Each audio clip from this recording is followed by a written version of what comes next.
आज की कहानी साल 1823 के अमेरिका के घने और बर्फीले जंगलों से शुरू होती है।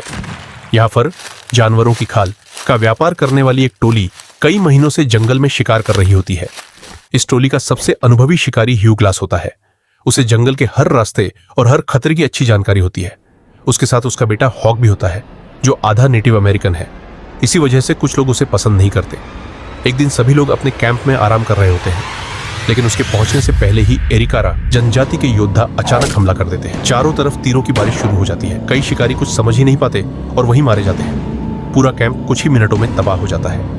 कैप्टन हेनरी अपने बचे हुए लोगों को लेकर किसी तरह नदी किनारे खड़ी नाव तक पहुंचता है। ह्यू ग्लास भी बहादुरी से लड़ते हुए कई लोगों की जान बचाता है और आखिरकार सभी लोग नाव में बैठकर वहां से निकलने में कामयाब हो जाते हैं। हमले में उनके ज्यादातर साथी मारे जा चुके होते हैं और उनका काफी सामान भी छूट जाता है। अब सिर्फ कुछ ही लोग जिंदा बचे होते हैं। नदी में सफर करते समय जॉन फिट्जगेराल्ड बार बार शिकायत करता है कि उन्हें वापस लौट जाना चाहिए, लेकिन ह्यू ग्लास कहता है कि दुश्मन अभी भी उनका पीछा कर सकते हैं। इसलिए वह सलाह देता है कि नाव छोड़कर जंगल के रास्ते जाना ज्यादा सुरक्षित होगा। कैप्टन हेनरी ह्यू की बात मान लेता है। सभी लोग नाव छिपाकर पैदल सफर शुरू कर देते हैं, लेकिन उन्हें बिल्कुल भी अंदाजा नहीं होता कि आगे उनका सामना जंगल के सबसे खतरनाक दुश्मन से होने वाला है।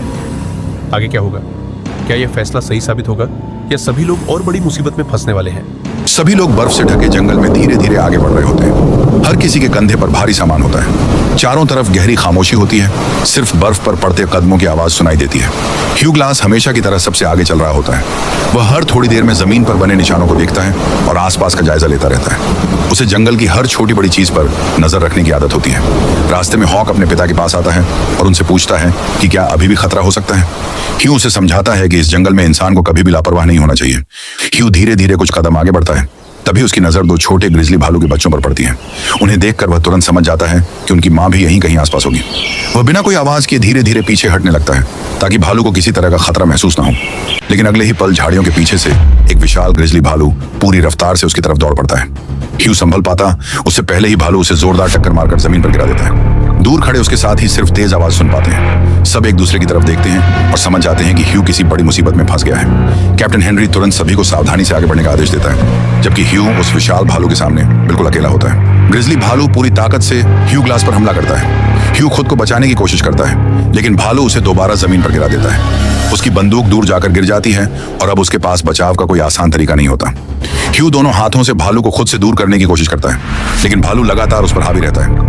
वो बार बार हमला करता है और ह्यू हर बार किसी तरह खुद को बचाने की कोशिश करता है। उधर दूर खड़े साथियों को ह्यू की आवाज सुनाई देती है। कैप्टन हेनरी समझ जाता है कि आवाज उसी दिशा से आ रही है। वह सभी लोगों से जल्दी आगे बढ़ने के लिए कहता है। इधर ह्यू पूरी ताकत लगाकर भालू की पकड़ से निकलने की कोशिश करता है। एक पल के लिए उसे मौका मिलता है,